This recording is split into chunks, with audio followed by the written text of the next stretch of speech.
ಆಶೀಷನ ಹಿರಿಯ ಮಗಳು. ಯಾರು ಕಲ್ಯಾಣ ಯಾರು ಹೇಳಿ? ಗೊತ್ತಾಯ್ತು ಸರ್, ಗೊತ್ತಾಗುತ್ತೆ. ಬದುಕು ಭವ್ಯವಾಗುವಂತೆ, ಭವಿಷ್ಯ ಭದ್ರವಾಗುವಂತೆ ಆಶೀರ್ವಾದ ಮಾಡಿಕೊಳ್ಳಿ.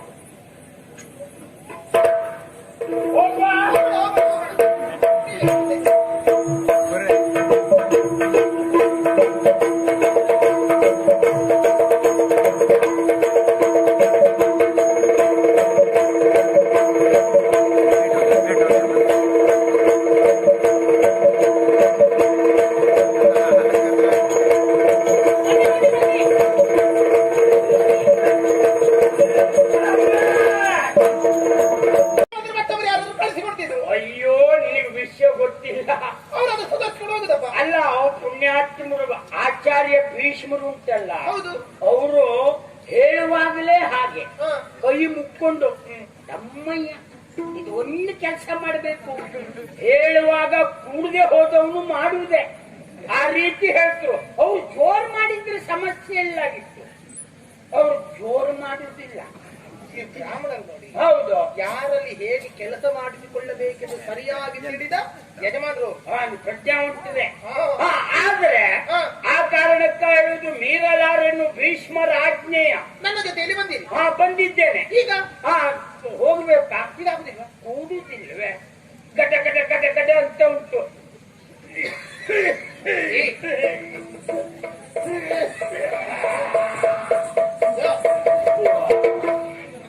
ದೇವರೇ, ಅದಕ್ಕೆ ಹೇಳುದು, ಏನು? ಈ ಹಳೆಯವರು ಮನೆಯಲ್ಲಿದ್ರೆ ಅದ್ರಷ್ಟೇ ಹೇಸಿಗೆ ನರಕ ಕೊಳಕು ಮತ್ತಿಲ್ಲ ಅಂತ. ಯಾಕೆ? ಅದೇ ಇದ್ದ ಅಲ್ಲಲ್ಲೇ ಉಗುಡಿ ಹಾಕುದು. ಸ್ವಲ್ಪ ಸುಮ್ಮನೆ ಇರ್ತೀಯ. ಈ ಮುದುಕ್ರೇ ರಗಳೆ. ನೀನು ನಿನ್ನಂತ ಹೆಣ್ಮಕ್ಳು ಹೆಂಗಸರೆಲ್ಲ ಹೇಳುವುದೇ ಹಾಗೆ, ಏನು? ಹಳೆಯವರು ಮನೆಯಲ್ಲಿ ಇದ್ದ ರಗಳೆ ಅಂತ. ಹಾ. ಅದೇ ಹಳೆಯವರು ಹೋದ್ಮೇಲೆ ಅವ್ರು ಏನ್ ಹೇಳ್ತಾರೆ ಗೊತ್ತಾ? ಏನು? ಅವ್ರೆ, ಆ ಪುಣ್ಯಾತ್ಮ ಇದ್ದಿದ್ರೆ ಜಗಲಿ ಮೇಲೆ ಕೂತ್ಕೊಂಡು ಕೋಳಿ ಓಡಿಸ್ಕೊಂಡಾದ್ರೂ ಇರ್ತಿದ್ದ. ಈಗ ಎಲ್ಲ ನಾವೇ ಮಾಡಿ ಸಾಯ್ಬೇಕು ಅಂತಾರೆ. ಗೊತ್ತುಂಟ ಭಟ್ರೆ, ಓ, ನೀವು ಬ್ರಾಹ್ಮಣರು ಹೌದಾ? ಎಂಟಕ್ಕೆ ಮತ್ತೆ ಅಲ್ಲ, ಅದ ಅನುಮಾನ ಬಂದದ್ದು ನನಗೆ. ಇದು ನೀವು ಮನೆ ಅಂಗಳದಲ್ಲಿ ಕೋಳಿ ಸುದ್ದಿ ಹೇಳ್ತೀರಿ ಅಂದ್ರೆ ಎಂತ ಮಾತಾಡ್ತೀರಿ? ಎಂಟಕ್ಕೆ ಬ್ರಾಹ್ಮಣರೆಲ್ಲ ಕೋಳಿ ಸಾಕ್ತಾರ? ಇವಳಿ ಅಂತ ಮಾತಾಡುದು. ಮತ್ತೆ ಮನೆ ಅಂಗಳದಲ್ಲಿ ಕೋಳಿಯಲ್ಲಿಂದ? ಅಯ್ಯ, ನಾನೀಗ ಬ್ರಾಹ್ಮಣರು ಕೋಳಿ ಸಾಕ್ತು ಅಂದ್ರೆ ಅಂದನ. ಮತ್ತೆ ಮನೆ ಅಂಗಳದಲ್ಲಿ ಕೋಳಿ ಅಂತ ಹೇಳುದು? ಹೌದೇ, ಭಟ್ರ ಮನೆ ಪಕ್ಕದಲ್ಲಿ ಭಂಡಾರಿ ಮನೆ ಇದ್ರೆ ಭಂಡಾರಿ ಮನೆ ಕೋಳಿ ಭಟ್ರ ಮನೆ ಬರ್ಬಂತ. ಅದರಲ್ಲಿ ಆ ಭಂಡಾರಿಗೆ ಬಹಳ ವ್ಯಸನ ಇದೆ. ಅಲ್ಲ, ಕೋಳಿ ಸಾಕಿದ್ರೆ ಹೌದಾ? ಅದೇ ಅದೇ ಹಾಕಿದವರಿಗೆ ಆ ವ್ಯಸನ ಇದೆ. ಆ ವ್ಯಸನ ಇದ್ರೆ. ಆದ್ರೂ ಒಂದು, ಎಂತದ್ದು? ಈ ಭಂಡಾರಿ ಮನೆ ಕೋಳಿ ಭಟ್ರ ಮನೆಗೇ ಬರುದು ಆಹಾರ ಹಾಕುದಿಲ್ಲ. ಆಗಲ್ಲ. ಮತ್ತೆ ಆ ಭಂಡಾರಿ ಮನೆಯಲ್ಲಿ ಇದ್ದು ಎಷ್ಟೊತ್ತಿಗೆ ಪ್ರಾಣ ಸಂಚಕಾರ ಬರ್ತದೆ ಅಂತ ಹೇಳಲಿಕ್ಕಿಲ್ಲ. ನೆಂಟರು ಬಂದು ಕುತ್ತಿಗೆ ಮುರ್ದೇ ಬಿಡ್ತಾವ. ಅದೇ ಭಟ್ರ ಮನೆಗೆ ಹೋದ್ರೆ ಯಾವ ತಾಪತ್ರ ಇಲ್ಲ ಅಂತ ಭಟ್ರ ಮನೆ ಬದಿಗೆ ಬರುದು. ಭಟ್ರು ಆ ಕೋಳಿ ಹೊಡೆಲಿಕ್ಕೂ ಹೋಗುದಿಲ್ಲ. ಎಂತದಕ್ಕೆ? ಭಂಡಾರಿ ಬಾಯಿ ಬಂದ ಬೈ ಸಾಯ್ತಾವ. ಈಗ ಎಲ್ಲರೂ ಹೇಳ್ತಾರಲ್ಲ, ಎಲ್ಲರೂ ಹೇಳ್ತಾರೆ. ಎಲ್ಲರೂ ಹೇಳ್ತಾರೆ, ಇಲ್ವೋ ಗೊತ್ತಿಲ್ಲ. ತಿಳಿದವರು. ಭಟ್ರು ಮಾತ್ರ ಹಾಗೆ. ಬಿಡಿ ಸ್ವಾಮಿ, ಈಗ ನಿಮಗೆ ಕೂಡುವುದಿಲ್ಲ. ಹೌದು ಸಹಜ ಹೌದು ಅಲ್ವಾ? ವಯಸ್ಸಾಯ್ತು. ನಿಮಗೆ ಇಲ್ಲಿ ಕಾಡಿಗೆ ಬಂದ್ಮೇಲೆ ವಯಸ್ಸಾದದ್ದ? ಅಲ್ಲಪ್ಪ, ಈ ದಾರಿಯಲ್ಲಿ ನಡೆಯುವಾಗ ರೋಗ ಬಂದದ್ದ? ಅದಿಲ್ಲ. ಅಥವಾ ನನ್ನಲ್ಲಿ ಮಾತಾಡುವಾಗ ಪ್ರಜ್ಞೆ ಬಂದದ್ದ? ನಿನ್ನಿಂದ ಬಂದದ್ದು ಅಲ್ಲ. ಅಲ್ಲ ಅಲ್ಲ, ಮೊದಲೇ ಇತ್ತಲ್ಲ. ಹೌದು. ಹಾಗಾದ್ರೆ ಅವರಲ್ಲಿ ಹೇಳಬೇಕಿತ್ತು, ಏನಂತ? ನನಗೆ ಆಗುದಿಲ್ಲ ಮುಟ್ಟಿಸುವುದಕ್ಕೆ, ನನಗೆ ಕೂಡುವುದಿಲ್ಲ ಅಂತ ಹೇಳಬೇಕಿತ್ತು. ಹೌದು. ಈಗ ಅವರಲ್ಲಿ ಮಾತು ಕೊಟ್ಟು ಒಪ್ಕೊಂಡಿದ್ದೆ. ಈಗ ಒಪ್ಕೊಂಡಿದ್ದೆ. ಮಾತು ಒಪ್ಪಿದ್ದೀರಿ ಅಂತ ಆದ್ರೆ ಹೌದು. ನಿಮಗೆ ನಾಲಿಗೆ ಒಂದೇ ಅಲ್ವಾ? ನನಗೆ ಈ ಸದ್ಯ ಒಂದೇ, ಇನ್ನು ಮುಂದಿನ ಕತೆ ಗೊತ್ತಿಲ್ಲ. ಅದಾಗ್ಲಿಕ್ಕಿಲ್ಲ, ಮುಂದಿನ ಕತೆ ಬೇರೆ ಆಗ್ಲಿಕ್ಕಿಲ್ಲ. ನಾಲಿಗೆ ಒಂದಿದ್ರೆ ಮಾತು ಒಂದೇ ತಾನೆ. ಹೌದು, ಒಂದೇ. ನೀವು ಬ್ರಾಹ್ಮಣರು ಹೌದಲ್ಲ? ನೀಂತ ಅನುಮಾನವ? ಬ್ರಾಹ್ಮಣ ಹೌದು ಅಂತಾದ್ರೆ ಆಡಿದ ಮಾತಿದ್ರೆ ಬಾಯಿ ಮುಚ್ಚಿಕೊಂಡು ಕರ್ಕೊಂಡು ಹೋಗಿ ಮುಟ್ಟಿಸಿ. ಓಹೋ, ಅಲ್ಲದಿದ್ರೆ ನನಗೆ ನಾಲಿಗೆ ಇಲ್ಲ, ಆ ಬ್ರಾಹ್ಮಣ ಅಲ್ಲ, ನನಗೆ ಕೊಟ್ಟ ಮಾತಿಲ್ಲ ಅಂತ ಹೇಳಿ ಹೋಗುತ್ತೇನೆ.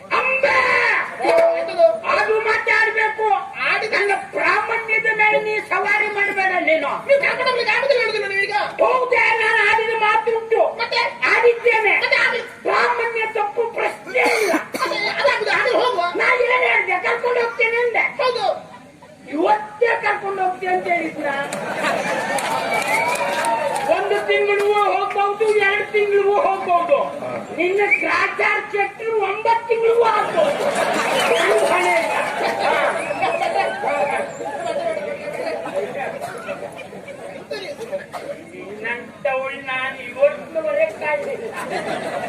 ಎಲ್ಲಾದ್ರೂ ನಾ ಸಿಟ್ಟು ಬೀಳುವುದಿದ್ರು ಗಟ್ಟಿ ಹಿಡ್ಕಂತೀನಿ. ನಿಮಗೆ ನಾಲ್ಗೆ ಉಂಟಾ? ನೀವು ಬ್ರಾಹ್ಮಣರ? ಇದು ವಿನೋದ. ವಿನೋದ. ಅದೇ ನೀ ಸಿಟ್ಟು ಬೀಳುವುದು ಬಂದ್ಬಿಟ್ರೆ ಭಟ್ರನ ಧರ್ಮದ ಗಾಳಿ. ಹೋಗ್ಲಿ, ಹಾಗಲ್ಲ ಭಟ್ರೆ, ಯಾರು ದಾರಿಯಲ್ಲಿ ನಡೆಯುವವರೇ ಅಲ್ವಾ? ಜಗಳವೋ ಸರಸವೋ ಇದೊಂದು ಅಲ್ಲದೆ ಹೋದ್ರೆ ಜೀವನವೇ ಅಲ್ಲ. ಮತ್ತೆ ಹೀಗೆ ಮಾತಾಡ್ತಾ ಸುಮ್ಮನೆ ಚಪ್ಪೆ ಸಂಕ್ರಾಂತಿಯಾಗಿ ಬಾಯಿ ಮುಚ್ಕೊಂಡು ಹೋದ್ರಿ ಅಂತ ಉಂಟು. ಬಂದದ್ದು ಗೊತ್ತಾಗುದಿಲ್ಲ, ಹೋದದ್ದು ಗೊತ್ತಾಗುದಿಲ್ಲ. ನಮಗೆ ಹೋದ ದಾರಿಯೂ ಗೊತ್ತಾಗ್ಬಾರ್ದು. ಆ ರೀತಿ ಮಾತಾಡ್ತೋ ಕೆಲಸ ಮಾಡಿ, ಕತೆ ಹೇಳ್ತಾ ಹೋಗಿ. ಹೌದು, ನನ್ ಪುರ್ಸೊತ್ತು ಉಂಟಲ್ಲ, ನೀ ಕತೆ ಕೇಳ್ಬಾ. ಅದಲ್ಲ ಅಲ್ಲ, ದಾರಿ ಸಾಗುದು ಗೊತ್ತಾಗುದಿಲ್ಲ ಅಂತ. ಈಗ ನೀವು ಒಂದು ಕೆಲಸ ಮಾಡು, ನಿನ್ಗೆ ಅವಸರ ಉಂಟಾ? ಹೋಗ್ಲೇಬೇಕಾ? ಕಾಯ್ತಾ ಇದ್ದಾನೆ. ಅದು ಸರಿಯೇ. ನೀವೊಂದು ಕೆಲಸ ಮಾಡು, ನಿಮಗೊಂದು 10 ಉಪಕಾರ ಮಾಡ್ತೇನೆ. ಅಲ್ಲ ನನ್ನ ಕೈ ಹಿಡ್ಕೊ. ಎದಾ? ನಂಗೆ ನಡಿಲಿಕ್ಕೆ ಹೋಗಿಲ್ಲ, ಕೈ ಹಿಡ್ಕೊ. ಆಗಲಿಲ್ಲ ಅಂತ ಅದು ಕೋಲಾದ್ರೂ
ನೋಡಿದ್ರೆ ಅವನಿಗೆ ಹುಚ್ಚು. ಯಾವ್ದ್ರದ್ದು? ಕಾಲಿ ಹಿಡಿಯುವುದೇ ಹುಚ್ಚು. ನಂಗೆ ಗೊತ್ತಾ, ನಂಗೆ ಗೌರವ ಕೊಟ್ಟ ಅಂತ ನಾನು ಆಶೀರ್ವಾದ ಮಾಡ್ಕೊಂಡಿದ್ದೆ. ಅವತ್ತೇ ಹೋಗ್ಬೇಕಾಗಿತ್ತು ನಾನು. ನನಗೆ ಹಾಗೆ ಅನ್ನಿಸ್ತಾ ಉಂಟು. ಏನು ಮಾಡ ಕೂಡದಾಗಿತ್ತು ಹುಚ್ಚರ ಸಹವಾಸ ಅಂತ. ನೀ ಮಾಡ್ಬೇಡ್ವೆ. ಇದು ಮಾಡಿ ಆಯ್ತಲ್ಲ. ಎಲ್ಲ ನಿನಗೆ ಆಯ್ತು. ನಿನಗೆ 60 ಮೇಲೆ ಅರೆಮರುಳಂತೆ. ಹೌದು, ವರ್ಷ 80 ಆಯ್ತಲ್ಲ. ಮಾತುಂಟು. ನಿಮಗೆ ಪೂರ್ಣ ಹುಚ್ಚಿ ಹಿಡಿದಿದೆ. ಯಾಕೆ ಮಾತು? ಕಾಡು ದಾರಿ. ಹೌದು, ಆ ಕಡೆ ಈ ಕಡೆ ಯಾರು ಕಾಣುತ್ತಲೂ ಇಲ್ಲ. ಹೌದು. ಯೌವನವತಿಯು ಸುಂದರಾಂಗಿಯಾಗಿರುವಂತಹ ಹುಡುಗಿ ನಾನು ಮಾತ್ರ ನಿಮ್ಮ ಸನಿಹದಲ್ಲಿ ಇರುವಂತದ್ದು. ಹೌದೇ? ನಾನು ನಿಮ್ಮ ಕೈ ಹಿಡಿದೆ. ಕೈ ಹಿಡ್ಕೋಬೇಕು. ನಿಮಗೆ ಮರುಳಿಗಳು, ನನಗೇನು ಮರುಳೇ ಭೂಸ್ತರ ಪರರ ಕೈಯನ್ನು ಹಿಡಿಯುವುದಕ್ಕೆ. ನಾನು ಯಾರು ಗೊತ್ತಾ? ಯಾರು? ಪರಮ ಪತಿವ್ರತೆಯಾಗುವಂತ ಹೊಂಗನ ಸಲ ಕಟ್ಟಿಕೊಂಡವಳು. ಹಾ, ಧರಣಿ ಗದಿಪತಿಯಾದ ಹಾ, ಸಾಲ್ವ ಭೂಮಿ ಪಾಲಕನನ್ನಲ್ಲದೆ ಹಾ. ಪರಪುರುಷರನ್ನು ಕಣ್ಣೆತ್ತಿ ನೋಡುವವಳಲ್ಲ. ಅಂದ್ರೆ ನನಗೆ ಎಳೆ ಹುಡುಗಿಯ ಈ ಹಳೆ ಮುದುಕನಿಗೆ ಎಳೆ ಹೆಣ್ಣು ಮಕ್ಕಳ ಮೈ ಕೈ ಮುಟ್ಟುವ ಚಪಲ.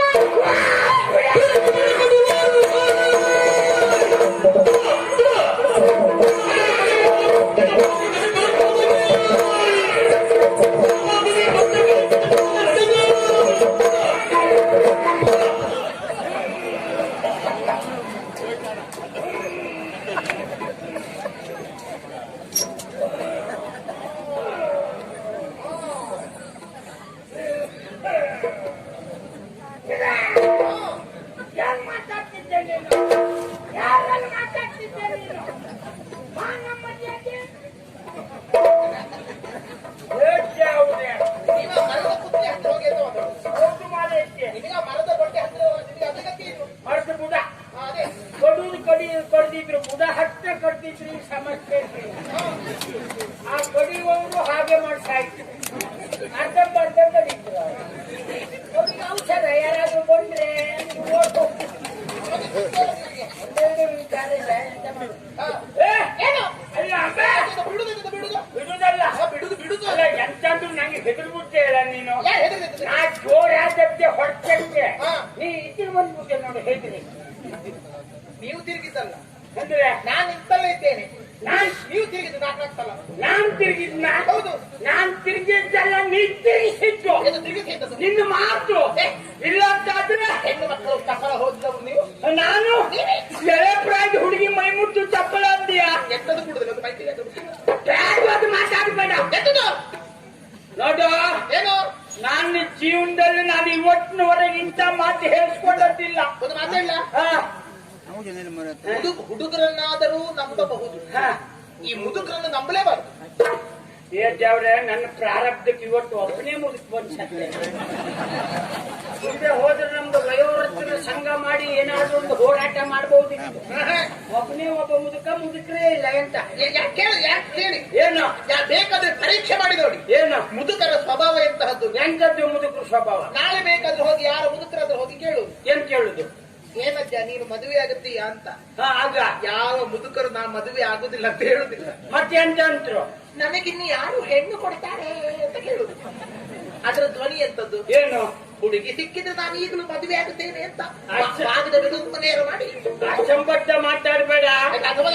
ತಡಿ, ಏನು? ನಿನ್ನ ಹತ್ರ ಕೇಳ್ತೆ. ಏನು? 60ಕ್ಕೆ ಅರೆ ಮರುಳು 80ಕ್ಕೆ ಪೂರ್ಣ ಹುಚ್ಚು. ಆ 80 ಪ್ರಾಯದವನಲ್ಲಿ ಹೋಗ್ಕೊಂಡು ನೀವು ಕೇಳ್ತೀರಲ್ಲ, ಮದುವೆ ಆಗುತ್ತೀಯ ಅಂತ ಕೇಳುವ ನಿಮ್ಗೆ ಎಷ್ಟು ಹುಚ್ಚು ಅಂತೇಳು. ಪೂರ್ಣ ಹುಚ್ಚಿದ್ದವ್ರ ಹತ್ರ ಇವ್ರು ಕೇಳುವವ್ರು ಎಷ್ಟು ದೊಡ್ಡ ಹುಚ್ಚು. ಒಂದು ಒಂದು ಒಂದು ವಿನೋದ ಅಂತ ಹೇಳಿ ನಾವೇನೋ ಸುಮ್ಮನೆ ಒಂದು ಮಾತಿಗಾಗಿ ಪರೀಕ್ಷೆ ಮಾಡುದು. ಓ, ನೀವಾದ್ರೆ ಪರೀಕ್ಷೆಗಾಗಿ. ಹಾ. ಅವ ನಮ್ಗೆ ಯಾರು ಹೆಣ್ಣು ಕೊಡ್ತು ಅಂತ ಹೇಳಿದ್ರೆ ಶಾಸನವ ಅದು. ಶಾಸನವ ಅದು ವಿನೋದ ಆಗುದಿಲ್ವಾ? ವಿನೋದ ಏ, ಅಲ್ಲಿ ಚಪಲತೆ ವ್ಯಕ್ತವಾಗುವಂತದ್ದು. ಚಪ್ಪಲತೆ ಅಲ್ಲ. ಒಂದು ಮಾತಾಡ ಏನೋ ಉಳಿದ ಮುದುಕರನ್ನ ಆಕ್ಷೇಪಿಸುವುದಿಲ್ಲ, ನನಗೆ ಗೊತ್ತಿಲ್ಲ. ಹಾ, ಆದ್ರೆ ನಿಮ್ಮನ್ನುಂಟಲ್ಲ, ಹೌದು. ಏನೋ? ಇಷ್ಟಕ್ಕೆ ನಂಬಬಾರದು. ಯಾಕೆ ನಂಬಬಾರ್ದು? ಯಾಕ? ಏನ್ ಮಾಡಿದ್ದೆ ನಾನು? ಏನ್ ಮಾಡಿದ್ದ? ಸರಿ ಮಾತಾಡು. ಕಾರಣ ನಿಮ್ಮ ಸ್ವಭಾವ ಗೊತ್ತಾಗೋದಕ್ಕೆ. ಏನು? ನನ್ನನ್ನು ಕಂಡ ಕ್ಷಣದಲ್ಲಿ ಹಾ, ನನ್ನ ಹೆಸರು ಕರೆದದೇಗೆ ನೀವು? ಅಂಬೆ ಅಂತ. ಹೌದು. ಏನು? ಶ್ವಾಸ ತಕೊಳ್ಳಿಕ್ಕಾಗ್ಲಿಲ್ಲ, ಉದ್ದ ಆಯ್ತು. ಶ್ವಾಸ ತಗೊಳ್ಳದ. ಹಾ, ಮುಂದೆಗಡೆ ಚಂದದ ದನ ಹೋಗುತ್ತಾ ಇರಲಿ, ಹಾ, ಹಿಂದ್ಗಡೆ ಬಂದಂತ ಕೊಬ್ಬಿದ ಗೂಳಿ ಹಾ, ಎತ್ತು ಹಾ. ಆ ದನ ನೋಡ್ಕೊಂಡು ಹೀಗೆ ಕರೆಯುದು ಅಂಬೆ ಅಂತೇಳಿ. ಎಂತ ಮಾತಾಡ್ತೀನಿ ನೀನು? ಏನು? ಜೀವನದ ಅನುಭವ ಇಲ್ಲದೆ ಮಾತಾಡಬೇಡ. ಮುಂದೆ ದನ ಹೋಗ್ತಿದ್ರೆ ಹಿಂದೆ ಹೋಗು ಗೂಳಿ ಅಂಬೆ ಅಂತದ. ಮತ್ತೆಂತ? ಅದು ಹೇಳುದು ಹೇಗೆ ಗೊತ್ತಾ? ಹೇಗೆ ಆ, ಹೇಗೆ ಹೇಗೆ ಹೇಗೆ ಅಂದ್ರೆ ಹೇಗೆ ಹೇಗೆ ಹೇಗೆ ನೀ ಮತ್ತೆ ಒದ್ದೆ ಕೇಳ್ಬೇಡ. ನಾವು ಅದರಲ್ಲೇ ಸತ್ಯ ಮತ್ತೆ ಅಲ್ಲ. ಒಂದು ಹಾಗೆ ಕೇಳುದು ಯಾಕೆ? ದಂಡ ಹತ್ರ ಹಾದು ಮಾಡುದು ಹೋಗುವ ಅಂತ ಕೇಳುದು. ದೇವರ ಸಾಮಾನ್ಯ ಮುದುಕಲ್ಲ ಇದು. ಏನು? ಆ ಪ್ರಾಣಿಗಳದ್ದು ಕೂಗಿದ್ರೆ ದೇವರ ಅದರ ಭಾಷೆಯನ್ನು ನಾವು ಕಲ್ಪನೆ ಮಾಡುವ ಯೋಗ್ಯತೆ ಉಂಟು. ನೀನು ಅಸಂಬದ್ಧ ಹೇಳ್ತೀಯಲ್ಲ. ಮುಂದೆ ಜನ ಹೋಗ್ತಾ ಇದ್ರೆ ಹಿಂದಿದ್ದು ಇದ್ದಂತದ್ದು ಎಂತದ್ದು ನಾನು ಕಲಿತಿದ್ದೇನೆ ಪ್ರಾಣಿ ಭಾಷೆ. ಹೌದಾ? ನಾನು ನಮ್ಮ ವಿದ್ಯಾಲಯದಲ್ಲಿ ಇತ್ತು. ಹಾಗಿದ್ರೆ ನೀನೇ ವಿಚಾರ ಮಾಡು. ಏನದು? ಈ ಹಿಂದೆ ಹೋಗುದು ಅಂಬೆ ಅಂದ್ರೆ ಯಾವ್ದು ಗೊತ್ತಾ? ಯಾವುದು? ಅದು ಕರು ತಾಯಿಯನ್ನು ಕರೆದಾಗೆ. ನೀ ಅಸಂಬದ್ಧ ಮಾತಾಡ್ಬೇಡ. ಅಸಂಬದ್ಧ? ನೀನು ಒಂದೇ ಮಾತಾಡ್ತೇನೆ. ಎಂತದು? ನೀನು ಮತ್ತೆ ಬ್ಯಾಟ್ ಒಂದು ಮಾತಾಡ್ಬೇಡ. ಏನು ಗೊತ್ತಾ? ಹೌದು. ಏನು ಬಿಡ್ಸಿ- ನೀನು ಬಿಡ್ಸಿ- ಬಿಡಿಸುವುದಲ್ಲ. ಹಾ. ನೀನೆಲ್ಲ ಮುದುಕ್ರಿ ಹೀಗೆ ಅಂತ. ಹೌದು. ನಿನಗೆ ನನ್ನ ಮೇಲೆ ಮನಸ್ಸು ಇರ್ಬಹುದು. ನಂದು ಬೇಡಪ್ಪ. ನಾನಂತವಲ್ಲ. ಪಾಪ ನಾನು ಗಂಡಸರು ಜಾಸ್ತಿ ನೋಡಲಿಲ್ಲ, ಇದು ಮಾತ್ರ ಗಂಡ. ಅಲ್ಲ, ನಿನ್ನ ತಲೆ ಹಳೆ ಪುಸ್ತಕ ಓದುವ ಅಂತ ಇರ್ಬಹುದು. ಅದು ನಮಗೆ ಬೇಡ. ಹಾ. ಹಳೆ ಪುಸ್ತಕ ಓದ್ಲಿಕ್ಕೆ ಆಗದಿಲ್ಲ, ಪೂಜೆ ಆದ್ರೂ ಮಾಡುವ. ಇದ ಇದು ಹಳೆ ಪುಸ್ತಕ. ಮತ್ತೆ? ಇದು ಹೊರತೋದ ಪುಸ್ತಕ. ಅಂದ್ರೆ ಗೆದ್ದು ತಿಂದದ್ದ? ಅದು ಒಳ್ಳೆ ಒಳ್ಳೆ. ನಾನು ಮುಖಪುಟ ಸಾರಿ ಉಂಟು ಬಿಟ್ಟು ನಿನಗೆ ಒಂದೇ ಮಾತಾಡ್ತೆ. ಉಳಿದೆಲ್ಲ ಪರೀಕ್ಷೆ ಮಾಡ್ತೇನೆ. ಅಲ್ಲ, ನೀನ್ ಒಂದೇ ಮಾತಾಡ್ತೆ. ನಾನು ಏನು? ಅದು ಹೇಳಿ ಸುಖ ಇಲ್ಲ. ಆಯ್ತಾ? ನೋಡು, ನನ್ನ ಜಾತಕದ ಕಟ್ಟಿ ನಿಮ್ಮದು ನನ್ನ ಕೊಟ್ಟಿದ್ದೆ. ಹತ್ರ ಉಂಟು. ಎಂತ ಉಂಟು? ನೀನು ಈದ್ ಬಿಡಿಸ್ತೇ ನಾನು. ಎಂತ ಬಿಡಿಸ್ತಾ ನೀ ಎಂತವಳು? ಪರಮ ಪತಿವ್ರತ್ಯ. ಆಗುತ್ತೇನೆ. ಪತಿವ್ರತೆ ಆಗಬೇಕಿದ್ರೆ ಮದುವೆ ಆಗಬೇಕು. ಪತಿ ಸೇವೆ ಮಾಡಿ ಪತಿವ್ರತೆ ಅಂತ ಆಗ್ಬೇಕು. ನನ್ನ ಗಂಡ ಸಾಲ್ವ ನಾನು ಬೇಕಾಗಿದೆ. ವ್ರತಾಚರಣೆ ಮಾಡುವುದ್ರ ಮುಖೇನಾಗಬೇಕು. ಇರ್ಲಿ. ಅದ್ರ ಮೊದ್ಲೇ ನೀನು ಪತಿವ್ರತೆ ಅಂತ ಹೇಳ್ತಿ ಅಂತ ಆದ್ರೆ ಹೌದು. ಪತಿವ್ರತೆ ಅಲ್ಲ, ಪತಿ ಕೊರತೆ ನೀನು. ಕೊರತೆ ಅಂದ್ರೆ? ನಿನಗೆ ಇನ್ನೂ ಹೇಳ್ಬೇಕು ಅಂತ ಆದ್ರೆ ಏನು? ಹೆಣ್ಣು ಸಾಧ್ಯವೇ ಆಗಿರ್ಬೇಕು. ಇರ್ಲಿ. ನೀ ಎಂತವಳು ಅಂತ ನನ್ಗೆ ಗೊತ್ತಿಲ್ವಾ? ಏನ್ ಮಾಡಿದ್ದೇನೆ? ಏನು? ನೀನು ಸಾಲುವಿನಿಗೆ ಮಾತು ಕೊಟ್ಟು ಹಾ. ನಮ್ ಭೀಷ್ಮರ ಹೊತ್ತಿಗೆ ಓಡಿ ಬಂದವಳು ನೀನು. ಧಿಕ್ಕಾರ, ಧಿಕ್ಕಾರ. ನಿನ್ನ ಜನ್ಮಕ್ಕೆ ಧಿಕ್ಕಾರ. ಮಾತಾಡ್ಸು. ನನಗೆ ಮೊದ್ಲೇ ಕೈ ನೋವು ಅಂತದ್ರಲ್ಲಿ ಅದೇ ಮಾಡ್ತೇನೆ. ಇಷ್ಟು ಮಾತಾಡ್ತೀಯಲ್ಲ. ಇಲ್ಲಿ ಕೇಳಿ. ಏನು? ಆಗಲೂ ಸಾಲ್ವನಲ್ಲಿ ಮನಸ್ಸು, ಹಾ. ಈಗಲೂ ಸಾಲ್ವನಲ್ಲಿಗೆ ಹೊರಟದ್ದು. ಹಾ. ಆ ಮಧ್ಯಂತರದ ಆದದೇನೆನ್ನುವುದು ಭೀಷ್ಮರಲ್ಲಿ ನೀವು ಸಮಯ ಸಂದರ್ಭ ಸಿಕ್ಕಾಗ ಕೇಳಿ. ನಾನು ಈಶ್ವರ ಚಂದ ಕಂಡಲ್ಲಿ ಬಂದದ್ದೇನು ಅಲ್ಲ, ಗೊತ್ತಾಯ್ತಲ್ಲ. ನೀ ಯಾಕೆ ಬಂದೇನು ಪ್ರಶ್ನೆ ಇಲ್ಲ. ಹಾ. ಆಚಾರ್ಯ ಭೀಷ್ಮರ ಬಗ್ಗೆ ನಮಗೂ 100 ವಿಶ್ವಾಸ ಉಂಟು. ಮತ್ತೆಂತ? ಅದಲ್ಲ, ಹಾ. ನೀ ಯಾವಾಗ ಇಷ್ಟು ಮಾತಾಡ್ದೆ ನೋಡು, ಆಯ್ತಾ? ನಾನು ಬರು ಪ್ರಶ್ನೆನೇ ಇಲ್ಲ ಇನ್ನು. ಅಯ್ಯೋ, ನನಗೆ ಒಂದೇ ಒಂದು ತಲೆ ಬಿಸಿ ಮಾಡಾಕ್ತೇನೆ ನೀನು. ಎಂತದ್ದು? ನನ್ನ ಜೀವನದಲ್ಲಿ ಇವತ್ತಿನವರೆಗೆ ನಮ್ಮೂರಿನಲ್ಲಿ ಯಾರ ಮನೆಗೆ ಹೋದ್ರು ನಮ್ಮ ಮೇಲೆ ಅಷ್ಟು ವಿಶ್ವಾಸ ಬಿಟ್ರು ಅವಿಶ್ವಾಸ ಇಲ್ಲ. ಬೇಕಿದ್ರೆ ಗಂಡ ಇಲ್ಲದೆ ಹೋದ ಮನೆಗೆ ಹೆಂಡತಿ ಒಬ್ಬಳೇ ಇದ್ದಲ್ಲಿ ನಾನು ಹೋದ್ರು ನನ್ನ ಬಗ್ಗೆ ಅಪವಾದ ಬಂದದ್ದಿಲ್ಲ. ಬಹಳ ಚಾಣಾಕ್ಷರ. ಏನು ಎಂತದೆ? ನೀನು ಒಟ್ಟು ಬ್ಯಾಡ್ಗೆ ಹೊಟ್ಟು ಹುಡುಕ್ಬೇಡ ಅಲ್ಲ. ಹಾಗೆ ಹೇಳಿದ್ದಲ್ಲ. ಹಾ, ಚಾಣಾಕ್ಷರಲ್ಲಿ ಅಂತಕ್ಕಂತೆ ಅಲ್ಲೇ ನೋವನ್ನೆಲ್ಲ ಪರಿಹರಿಸಿ. ಹಾ, ಹಾಗೆ ಹೌದೇನೆ. ಅಂತಂದ್ರೆ ನೀ ಮಾತಾಡ್ದೆ ಎಲ್ಲಾದ್ರೂ ನಾ ಈ ಮಾತನ್ನ ನನ್ನ ಹೆಂಡತಿ ಗೊತ್ತಾದ್ರೆ ನಾ ಎಂತ ಮಾಡ್ತಾ ಇರ್ಬೇಕು? ಯಾಕೆ ಮರ್ಯಾದೆ ತಪ್ಪ ಜನ್ಮ ನಿಮ್ಮದು? ನನ್ ಮತ್ತೆ ನಾಳೆ ಅವ್ರು ಏನ್ ಹೇಳ್ಯಾರು? ಅಲ್ಲ, ನಿಮಗೆ ನೀವು ಗಂಡಸದ್ದು ಹೇಳಿಕೊಳ್ಳಿಕ್ಕೆ ನಾಚಿಕೆ ಆಗುದಿಲ್ಲ ನಿಮಗೆ? ಎಂತಕ್ಕೆ? ಹೆಂಡತಿ ಗಂಡನಿಗೆ ಹೆದರಬೇಕೆ ಹೊರತು ಹೌದು, ಗಂಡ ಹೆಂಡತಿಗೆ ಹೆದರಬಾರದು. ಇದು ಹೆಂಡತಿಗೆ ಹೆದರಿ ಸಾಯುವ ಗಂಡ ಇದು. ಅಯ್ಯೋ, ನನ್ನ ಹೆಂಡತಿ ಗೊತ್ತಾದ್ರೆ ನಿಂಗೆ ಮದುವೆ ಮನ್ಕಲೆಲ್ಲ ಆಗಿದೆಯಾ? ಆಗಿಲ್ಲ. ಅನುಭವ ಇಲ್ಲದೆ ಏನಾದ್ರೂ ಮಾತಾಡ್ಬೇಡ. ಅದು ತಿಳುವಳಿಕೆ ಹೌದು. ಹೆಂಡತಿ ಹೆದರುದುಂಟ? ತಿಳುವಳಿಕೆ ಸತ್ಯ ಆಗ್ತದೆ ಅಂತಿಲ್ಲ. ಅಲ್ಲ, ಅದು ಬಿಡಿ. ಅನುಭವ ಕೇಳು ನನ್ನದ್ದು. ಏನು? ನೋಡು, ನಮಗೆ ಯೌವನ ಇದ್ರೆ ಹೆಂಡತಿಗೆ ಹೆದರ್ಬೇಕಾದ ಅಗತ್ಯ ಇಲ್ಲ. ಹಾ. ಯಾರು ಬಂದಾರು ಆ ಪ್ರಶ್ನೆ ಬೇರೆ. ಆದ್ರೂ ವಯಸ್ಸಾದ್ಮೇಲೆ ಹೆಂಡತಿ ಬಿಟ್ಟರೆ ಮತ್ತೆ ಯಾರು ಬರ್ತಾರೆ ನಮ್ಗೆ? ಅದಕ್ಕೆ ಅವಳಿಗೆ ಹೆದರುದೇ ಬಿಟ್ಟರೆ ಬೇರೆ ಗತಿ ಇಲ್ಲ. ಹೋಗು ಹೋಗು ಹೋಗು. ನಾ ಎಲ್ಲೂ ಮಾಡುವುದಿಲ್ಲ. ನನ್ ತಿರುಗಾಟ ಮುಗೀತಿವತ್ತು. ನಾನು ಇವತ್ತು ಈಗ ವಿಶ್ರಾಂತಿ ಬೇಕು ನಂಗೆ. ನಾ ಇಲ್ಲೇ ಮಲ್ಕೊಳ್ತೇನೆ. ಓಯ್, ಅದು ಧೂಳು, ದಾರಿ, ಮಣ್ಣು. ಮಣ್ಣಾಗ್ಲೆ. ಮಣ್ಣು ಅಂದ್ರೆ ನನಗೆ ಇಷ್ಟ. ಕೆಲವರೆಲ್ಲ ಹೇಳುದುಂಟು ನಾನು ಮಣ್ಣಿನ ಮಗ ಅಂತ. ಪಾಪಿ ಮಕ್ಕಳು ಮಣ್ಣು ಮೆಟ್ಟುವುದೇ ಇಲ್ಲ, ವಾಹನದಲ್ಲೇ ಹೋಗ್ತಾ ಇದ್ದು. ನಾವು ಹಾಗಲ್ಲ, ನಿಜವಾದ ಮಣ್ಣಿನ ಮಗ. ಹುಟ್ಟಿದ್ದು ಮಣ್ಣಲ್ಲಿ, ಬೆಳೆದದ್ದು ಮಣ್ಣಲ್ಲಿ, ಸಾಯುವುದು ಮಣ್ಣಲ್ಲಿ, ತಿನ್ನುವುದು. ಅದೇ ಬರೀ ಬ್ಯಾಗ್ ಮಾತಾಡ್ತು.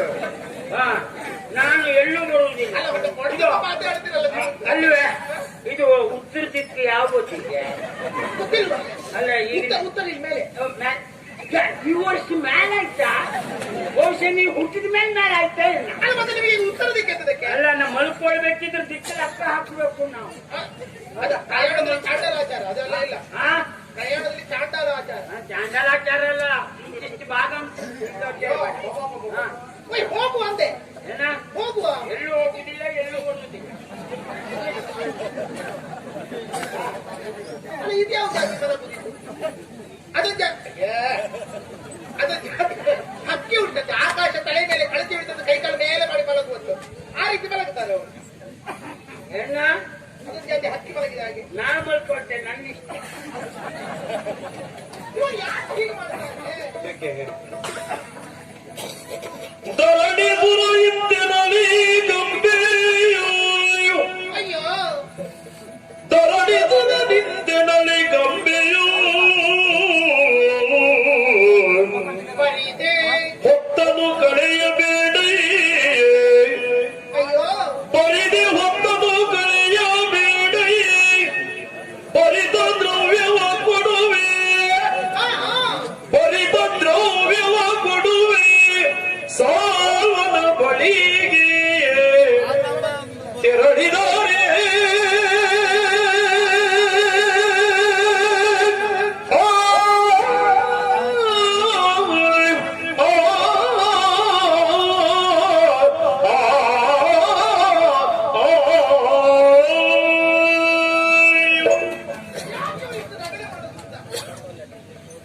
ಅಲ್ಲ. ನಾನಲ್ಲಿಗೆ ಹೋದ್ರೆ ಮದುವೆ ಆಗುತ್ತೇನೆ, ರಾಣಿ ಆಗುತ್ತೇನೆ. ನನ್ನನ್ನು ಕರ್ಕೊಂಡೋಗಿ ಮುಟ್ಟಿಸಿದ್ದು ಇವರಿಗೆ ಎಂತದ್ದು? ಬರೀ ಎಂತದ್ದು ಇಲ್ಲ. ಆಸೆ ಇದೆ ತಪ್ಪಲ್ಲ. ಬ್ರಾಹ್ಮಣರು ಆ ಭೋಜನ ಪ್ರಿಯ ಬ್ರಾಹ್ಮಣರು ಎಲ್ಲ ಹುಡಿ ಬತ್ತಿಗೆ ಸರಿ ಇದ್ದಾರೆ. ಆಸೆ ಹೋಗಿ ಮಾತಾಡುದು. ಇಲ್ಲಿ ಸ್ವಾಮಿ, ನಾವು ಅವರನ್ನು ಗೆಲ್ಲುವುದೇ ಸೋಲು ಅವರನ್ನು. ಭಟ್ರೆ, ನೀವು ಹೋಗಿ ನಾವು ಹೋಗ್ಲಿಕ್ಕೆ ನೀವು ಬರಬೇಕು ಭಟ್ರೆ. ನಂಗೆ ಇಷ್ಟೇ ಬಂತು, ಮಾತಾಡ್ಬೇಡ. ನಿದ್ದೆ ಬಂದವರಲ್ಲಿ ಹೀಗೆ ಮಲಗುತ್ತಾರ, ಅರ್ಧ ಅರ್ಧ ಮಲಗುತ್ತಾರ? ನಾನು ಅರ್ಧಂಬರ್ಧ ನಿದ್ದೆ ಬಂದ್ರೆ ಹೀಗೆ ಪೂರ್ಣ ನಿದ್ದೆ ಬಂದ್ರೆ ಹೀಗೆ ಮಾಡಿ ಬಿಡಿ. ಈಗ ನಿದ್ದೆ ಬರ್ಲಿಲ್ಲ ಅಲ್ಲ, ಹೇಳಿ ಹೇಳಿ. ನಾನು ನಿದ್ದೆಗಣ್ಣಲ್ಲೇ ಮಾತಾಡ್ತೇನೆ. ಅಲ್ಲ ಇರ್ಲಿ, ನಿದ್ದೆ ಕಂಡಲ್ಲಿ ಎಷ್ಟು ಮಾತಾಡ್ತೀನಿ, ಸರಿ ಎತ್ತಿರುತ್ತೆ ಕಷ್ಟ ಅಲ್ಲ. ಇದು ನಿಮಗೆ ಮದುವೆ ಆಗಿದೆ ಅಲ್ಲ? ಮಾತಾಡಬೇಡ. ಹೆಂಡತಿ ಗೊತ್ತಾದ್ರೆ ಅಂತ ಹಾಗೆ ಹೇಳಿದ್ದೆ, ಮತ್ತೆ ಮದುವೆ ಆಗಿದ್ದೆ ಕೇಳ್ತೀಯ. ದೃಢಪಡಿಸಿಕೊಂಡದ್ದು ಮದುವೆ ಆಗಿದೆಯಾ? ಈಗ ಒಟ್ಟೊಟ್ಟಿಗೆ ಊಟ ಕೂತ್ಕೊಳ್ತೇವೆ. ಹಾ, ಊಟ ಆದ್ಮೇಲೆ ನಾವು ಕೈ ತೊಗೊಂಡು ಬಂದ ಮೇಲೆ ಅವರಲ್ಲೇ ಕೇಳುದಿಲ್ಲ, ಊಟ ಆಯ್ತಾ ಕೇಳುದಿಲ್ಲ. ಅದಾದ್ರೂ ಬೇಕು ಮಾಡಿ. ಈ ಮಲ್ಕೊಂಡವ್ರು ಪಾಪ ಕೆಲವು ನಿದ್ದೆ ಬಿಟ್ಟವ್ರು ಮಲ್ಕೊಂತಾರೆ. ಹೌದು. ಅವ್ರು ಬಂದ್ರೆ ಬಡ್ದು ಎಬ್ಸುದು, ಹಾ. ಎಬ್ಸ್ಕೊಂಡು ಇದು ನಿದ್ದೆ ಬಂದಿತ್ತ, ಆಯ್ತು ಮಲ್ಕೊಳ್ಳಿ ಮಲ್ಕೊಳ್ಳಿ ಹೇಳು. ಅದು ಮತ್ತೆ ಅಪಾಯ. ಈಗ ಮದುವೆ ಆಗಿದೆ ಯಾರಿಗೆ? ನಿಮಗೆ ಆಗಿದೆ. ಅಲ್ಲ, ಯಾಕೆ ಹೇಳಿದೆ ಗೊತ್ತಾ? ಹಾ. ಕೆಲವರೆಲ್ಲ ಮದುವೆಯಾಗದೆ ಸಾಧನೆ ಮಾಡುವವರೆಲ್ಲ ಇದ್ದಾರೆ. ಇಲ್ಲ, ನೀವು ಹಾಗಲ್ಲ. ನಾವು ಮದುವೆ ಆಗದೆ ಸಾಧನೆ ಮಾಡಿದವ. ಏನಿದ್ರು ನಮ್ದು ಮದುವೆ ಆದ್ಮೇಲೆ ಸಾಧನೆ. ಇದು ಮದುವೆ ಆಗದಿದ್ದರೆ ಹಾ, ನಿಮಗೂ ಮಕ್ಕಳಾಗಿಲ್ಲ. ಮಾತು ಮಾತಿಗೆ ಸಿಟ್ಟು ಬರುವುದು ಯಾಕೆ? ಸಿಟ್ಟು ಬರೋ ಮಾತಾಡ್ಬೇಡ ನೀನು. ಎಂತದು? ಅಂದ್ರೆ ನಿಮಗೂ ಮಕ್ಕಳಾಗಿದೆ ಅಂದ್ರೆ ನಮಗೇನು ಮಿತ್ರರಿಂದ ಪುತ್ರರಾಗುವ? ಹೇಳ್ಬಾರ್ದು. ಅಸಂಬದ್ಧ ಮಾತಾಡ್ಬೇಡ. ಹೇಳ್ಬಾರ್ದು ಅಂದ್ರೆ ಹೇಳುವಂತದ್ದು ಇಲ್ಲ ಅಲ್ಲಿ. ಹಾ, ಹೇಳ್ಬಾರ್ದು ಅಂದ್ರೆ ಹಾಗಲ್ಲ, ಅರ್ಥದಲ್ಲಿ ಯೋಚಿಸಬಾರದು. ಯೋಚಿಸಬಾರ್ದು ಹೇಳು. ಅದೇ ಅದೇ. ಇಲ್ಲ, ಹಾ. ನನಗೆ ಮಕ್ಕಳಾಗಿದೆ ಅಂತ ಕೇಳ್ತೀನಿ. ಇನ್ನು ಎಷ್ಟು ಮಕ್ಕಳೇ? 9:30. ಇಲ್ಲಪ್ಪ. ಹಾ? ಎಂತದಾ? ಅವ ಹೇಳ್ತಾ. ಹಾ. ಅವ ಬೆಳಿಗ್ಗೆ ಎದ್ದು ಹೋಗುದಲ್ಲ, ಅದಕ್ಕೆ ಅವ 9:30ಗೆ ಬೈತಾನೆ. ಅಲ್ಲ ಮಕ್ಕಳೇ, ಹಾ. ಈಗ 9 ಅಂತ ಹೇಳಿದ್ರೆ ಒಪ್ಪಿಕೊಳ್ಬಹುದು. ಇದು 9:15. ಹಾಗಾಗಿ ಅವನಿಗೆ ಆಶ್ಚರ್ಯ ಅದು. ವರೆ ಅರ್ಥ ಇರ್ತದೆ. ಅದು 5 ಹೆಣ್ಣು 4 ಗಂಡು. 5 ಹೆಣ್ಣು, ಹೌದು 4 ಗಂಡು, 9. ಹೌದು. ಅದು ಅರೆ. ನನ್ನ ಹೆಂಡತಿ ಈಗ ಗರ್ಭಿಣಿ. ಏನು ಹರಿಯುವುದು ಅವಳು, ನಿಂಗೆ ಅಂತ ತಲೆ ಬಿಟ್ಟಿ. ಹೌದಪ್ಪ. ನೀನು ಬರೀ ಬ್ಯಾಟ್ ಅಂತ ಮಾತಾಡ್ಬೇಡ. ಹಾ, ಮಾತಾಡ್ತಾರೆ ನೋಡು. ದೈವಾನುಗ್ರಹ ಇದ್ರೆ ಆಗ್ಬಾರ್ದು ಅಂತಿಲ್ಲ, ಯಾವ ಹೊತ್ತಿಗೂ ಇರ್ತದೆ. ಹಾ, ಈಗ ಹೆಣ್ಣು ಮಕ್ಕಳೆಲ್ಲ ಮದುವೆಯಾಗಿ ಅಳಿಯದರೆಲ್ಲ ಗಟ್ಟಿ. ನನ್ನ ಹೆಣ್ಣು ಮಕ್ಕಳಿಗೆ ಇನ್ನೂ ಮದುವೆ ಆಗ್ಲಿಲ್ವೇ? ಅವ್ರದ್ದೆಲ್ಲ ಮದುವೆ ಪ್ರಾಯ ಮೀರ್ ಹೋಗ್ತಾ ಉಂಟು. ಗಂಡು ಮಕ್ಕಳಿಗೆ ಮದುವೆಗೆ ಬಂದಿದ್ದಾರೆ, ಇನ್ನೂ ನಮ್ದು ಉಪನಯನವೇ ಆಗಲಿಲ್ಲ. ನಮ್ಮ ಪರಿಸ್ಥಿತಿ ಯಾರಿಗೆ ಹೇಳುದು ನಾವು? ಅಷ್ಟು ಬಡತನ ಅನುಕೂಲ ಅನುಕೂಲ ಆಗಿದ್ದಲ್ಲ. ನಾನಿದ್ದೆ, ನಾನು ನಿವಾರಿಸಿ ಕೊಡ್ತೇನೆ. ಹೇಗೆ ಸೌಪನಗರಿಗೆ ನನ್ನನ್ನು ಕರ್ಕೊಂಡು ಹೋಗಿ ಮುಟ್ಟಿಸಿದ್ರೆ ಮುಟ್ಟಿಸಿದ್ರೆ ನಿಮಗೆ ಕೈ ತುಂಬ ಹಣ ಕೊಡ್ತೇನೆ. ಸೌಭನಗರಕ್ಕೆ ತಗೊಂಡೋಗಿ ಮುಟ್ಟಿಸಿದ್ರೆ ಕೈ ತುಂಬ ಹಣ ಕೊಡ್ತೇನೆ. ಬೇಡ, ಮುಚ್ಚಿ ಕಟ್ಟಿ ಕೊಡ್ತೇನೆ. ಅಯ್ಯೋ, ನಮಗೂ ಒಬ್ಬೊಬ್ರು ಕಟ್ಟು ಕೊಟ್ಟ ಜೀವನ ನಿಧಿ ಸಾಕಾಗಿದೆ ನಮ್ಗೆ. ಅದು ಬೇಡ ಬಾಚಿದು ಕೊಡು. ಬೇಡ. ಈಗ ನೋಡು, ಏ ಅದು ವಿಷಯ ಬೇಡ, ನೇರ ಹೇಳ್ತೆ. ಎಷ್ಟು ಅಂತಿಲ್ವಾ? 1 ಲಕ್ಷ ಒಂದು ಕೊಡ್ತೇನೆ. ನನಗೆ